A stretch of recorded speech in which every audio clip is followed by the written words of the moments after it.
So we read from Matthew this morning. I really need you to keep that reading in mind because that's our destination, that's where we're going. But I was asked to come to speak on Sabbath, and the reading that I was given originally is from Exodus. I will read it in a little bit, but it's part of the giving of the law. I think you've probably had a few of these in recent weeks, have you? Yeah, so you're up to speed with the commandments. You know which number this one is? 4. Well done. It's important to remember, number 4. That does come in later on, but it's not part of the next thing I'm going to do, which is a bit of a quiz, because I don't like you to just get to sit there and not respond to me in some way. So I have some questions for you this morning. We're going to think about a couple of things in the about this reading this morning. And the first is design. Design. So I need to ask you, what was this designed for? Ian's design quiz. And any similarity with a family quiz that I did during lockdown is entirely coincidental. So if Julie has any advantage to this, well, let's have a look. What's that for? What's that designed for? To cut something, yeah? What might it? No, not cheese. No, not metal. Pardon? No. Cake. It's a cake level oven. You set the height and then you take it across. We have one at home. Doesn't quite look like that, but it's similar. This is me and my engineering coming out. It's a soldering, isn't it? Soldering iron. What does it do? What's it for? Soldering. It's a soldering iron, it's for soldering. For making electronics. Yeah. Circuit boards. What's that for? Lawn edging. Very good. See, I tried to put things in that everybody might know. What's that one for? That's a If you know what it is, it'll be. yeah, it's a Jubilee clip of some sort. No, it's not a Jubilee clip. Is it for an exhaust pipe? No, but you're on the right sort of vehicle. It's a water pipe clip. No, it's not a water pipe. It's a piston ring compressor. Of course. Any mechanics in the room, it'd be obvious. The thing that your pistons that go up and down in the engine, there are these rings on the mat and squashes them to get them in. What's that for? It's a tape gun, parcel tape. Paint spray. Paint spray. Yeah, Modelled paint spray. Yeah, model paint spray. Goes into this. What's that for?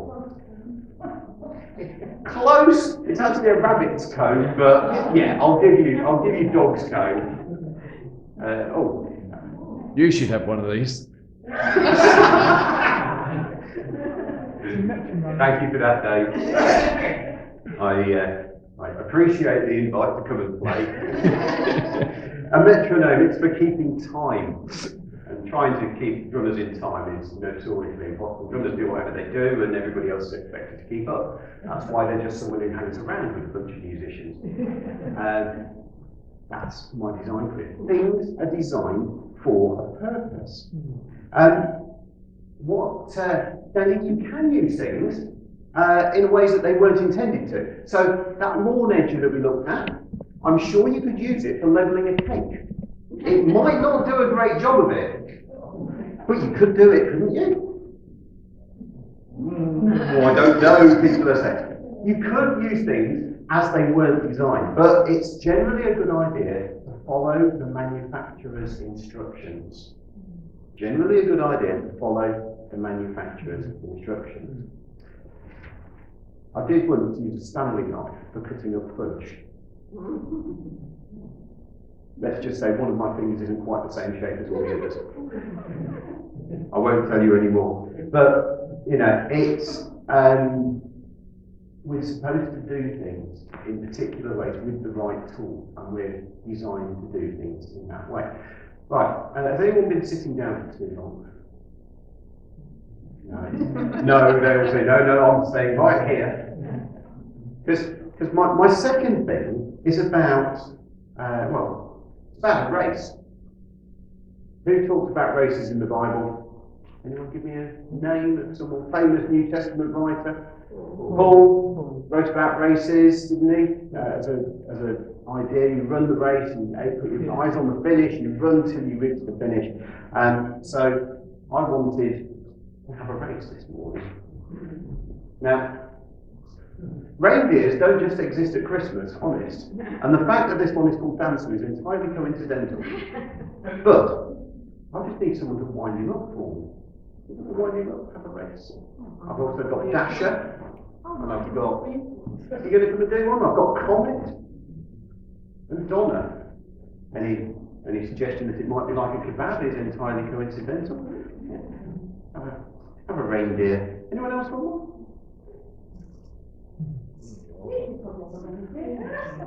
Who does a reindeer?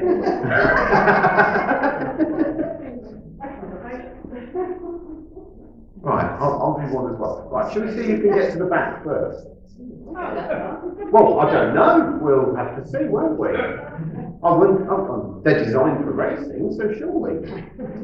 We're using it for what it's designed for, aren't we? Yeah? Designed to race? That's the finish? Yeah. Yes. Okay. Right. Everybody ready? Yeah. 3, 2, 1, go. I'm not doing anything. I fell over. Mine's going backwards. Right, stop. No, I'm still going. Stop. Stop. Oh, he's going faster than the Well, others. you've got a little bit of a bump on the car. Stop. No, Well, if it stopped, what are you going to have to do? Wind it up again. Okay. Wind it up again. Mine's not. Mine's going to be given like, oh, blimey. He's dancing on the spot and not going anywhere. He won't only go if you lift him up. Well, this isn't very successful, is it? They're being used for what they were designed for. And admittedly, the carpet isn't quite what they had in mind. But they keep stopping. So, yeah, he's doing really well, isn't he? I think Anne's going to win this. But, yeah. Take a while to get to the back door. Yeah, I think we might have to give up on getting to the back, might we? And he seems to be heading out the door this way. But he's stopping again. Slowing down. Slow and steady. So not only do we need to use things as they're designed, but he stopped again. So you need to wind him up again. You need to rest. Yeah. And rest is part of the design, isn't it? Thank you very much. Can we give everybody a round of applause, especially Anne to win? Yeah, the point is they only run for so long before they need a rest because they were designed that way. The design isn't just as simple as what it does, but also how it does it. Yeah? Let me read for you from Genesis. Genesis chapter 2, verses 2 and 3 are pre-warned days, so you should get them on the screen. By the seventh day, God had finished the work he had been doing. So on the seventh day, he rested from all his work.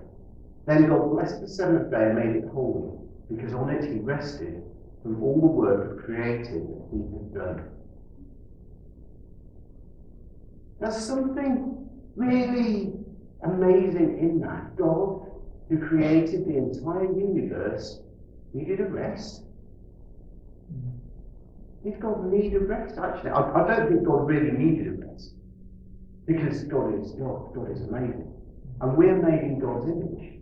But part of the design of us, and therefore part of what God imitated for us, what God gave us and showed us, was that we are designed for rest.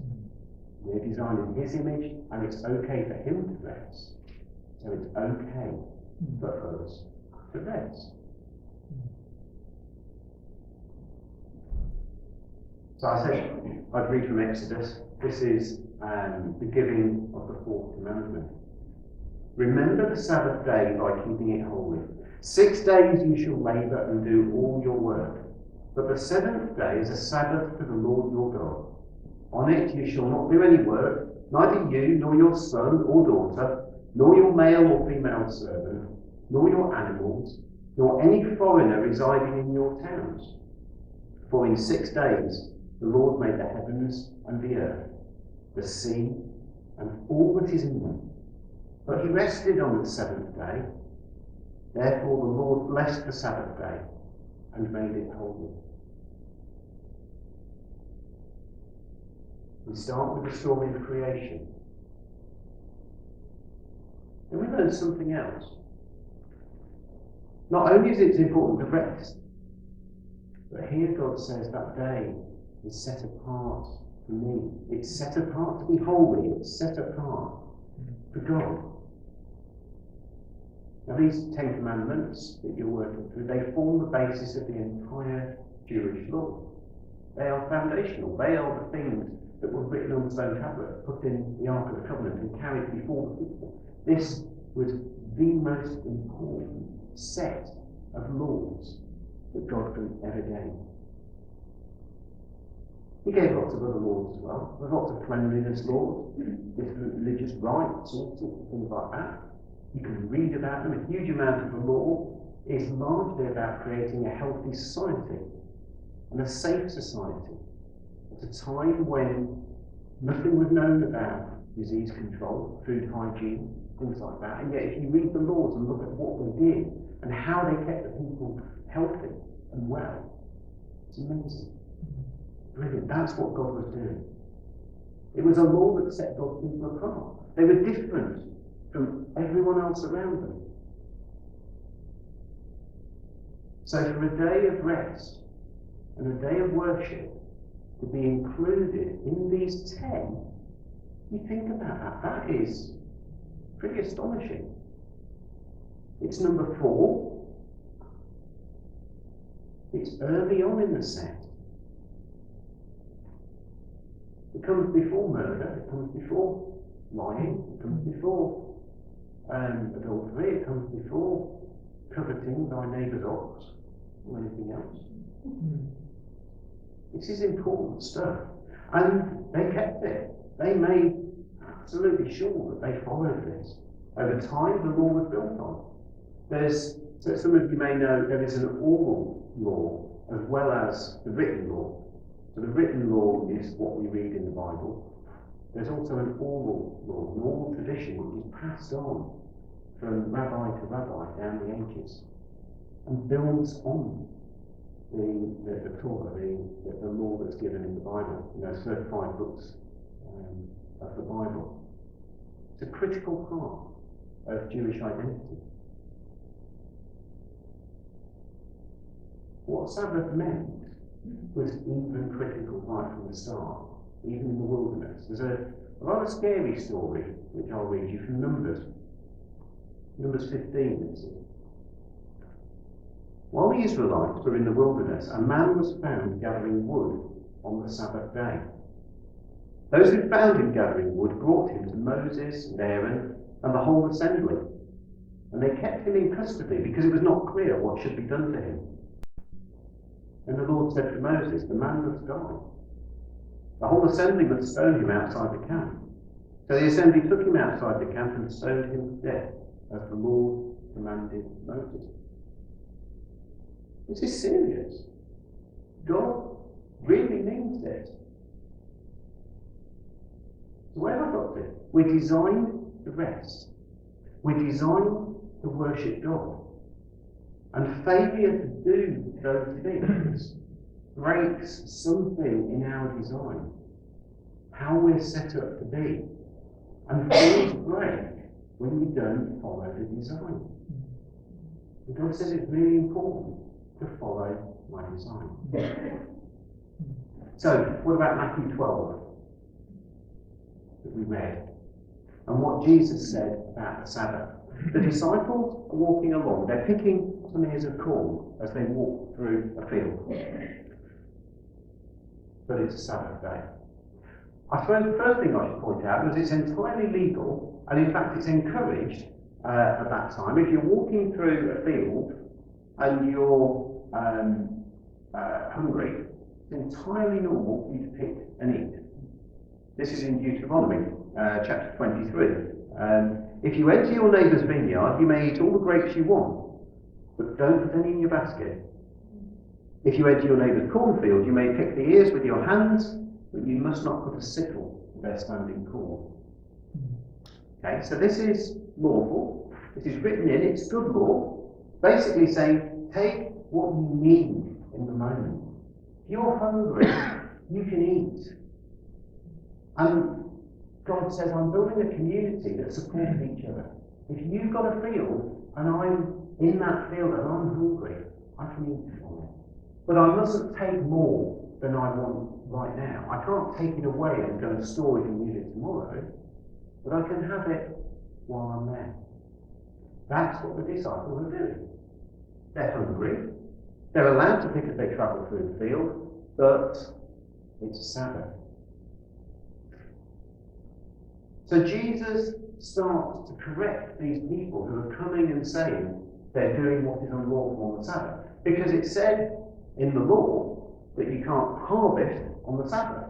So they've taken this and extrapolated it and taken it to its ultimate degree and said, actually, if you pick even a single grain from the corn on the Sabbath, that's reaping, that's harvesting.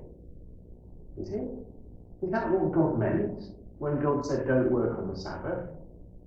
That you're to go hungry and you're not supposed to be able to eat? No, that's what Jesus is saying. Jesus is saying the key thing, the purpose of the law is not to make people go hungry. The law isn't there to cause damage to people. The law is there to protect and to help people. Remember what I said earlier about the law, all that cleanliness stuff, all the food hygiene stuff. It's there to create a healthy and safe society. It's not there to beat people down. But we need to follow the Maker's instructions. I won't read you this one, but the example that Jesus gives of David and his followers eating the consecrated bread, you can read it in 1 Samuel 26. It's quite an interesting story about what's going on at the time. Again, the letter of the law said, you can't have this. But as David was there in the temple, the priest said, you need it. Take it. Eat it. Because that's what God means. He doesn't mean the law to be something that binds us, but something that releases us. So we have to look at the very last verse of that reading from Matthew that Suzanne read for us. The very last bit says this: for the Son of Man is Lord of the Sabbath. The Son of Man is Lord of the Sabbath. Sabbath isn't the Lord. Sabbath is there to help us. It's not there to restrict us. Everything that Jesus taught over and over again reinforces the original design of creation, the original design of each one of us, what we're designed to do, how we're designed to live, how we're designed to be. And when we look at these passages, all these different passages we've read in the Old Testament, there's one verse which I think is foundational for us to remember. Some people have said to me, the Old Testament is not relevant anymore, is it? Because Jesus came to abolish the law. No, that's not what he said. Matthew 5:17 says this: do not think I have come to abolish the law or the prophets. I've not come to abolish them, but to fulfill them.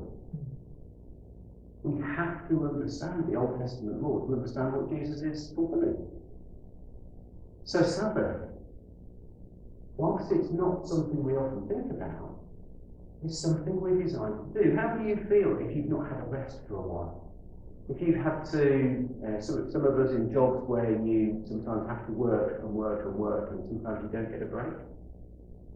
It's happened to people in recent years, it happens to people all the time. How do you feel after a time that you've not had a rest? You can't go on, really. You get to a point where you just need to stop. That's how we're designed. Jesus kept out. Jesus was a good Jew. very good Jew. He kept all the law. Never sinned. But Jesus went beyond the law. He went beyond all of that. And he said, this is why the law is there. This is what the law is for. And this is how it releases you, not how it constrains you.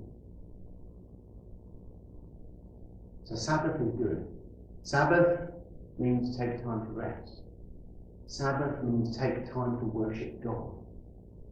Sabbath is part of our design.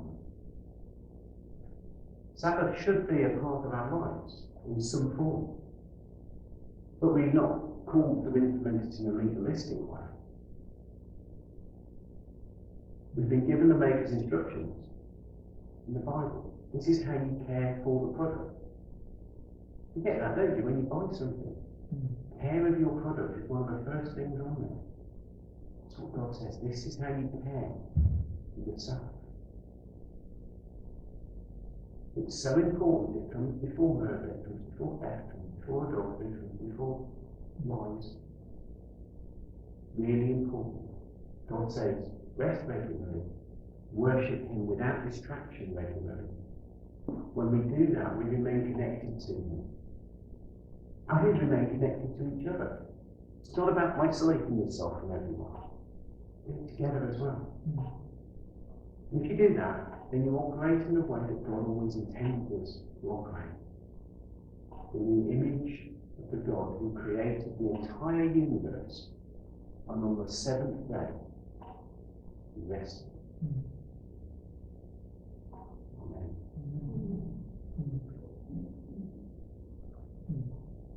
Keeping the Sabbath could be a bit daunting. You think about it. What might it look like? How might I do it? Could I do it weekly? Is it possible in this day and age? Someone sent me a great resource recently. So I've printed a few copies, and Dave has got an electronic copy. It's called How to Unhurry. And I think it's section 2, which is all about Sabbath, and gives so many great ideas. If you're interested, either email Dave, and I'm sure he'll email it, or I'll say I've got about 5 copies here, if you want a printed copy. I've read it. I think it's really good. I think it gives you great ideas, and it gives you a way of getting into keeping a time special, a time apart, a time for God, a time for each other, and a time for God.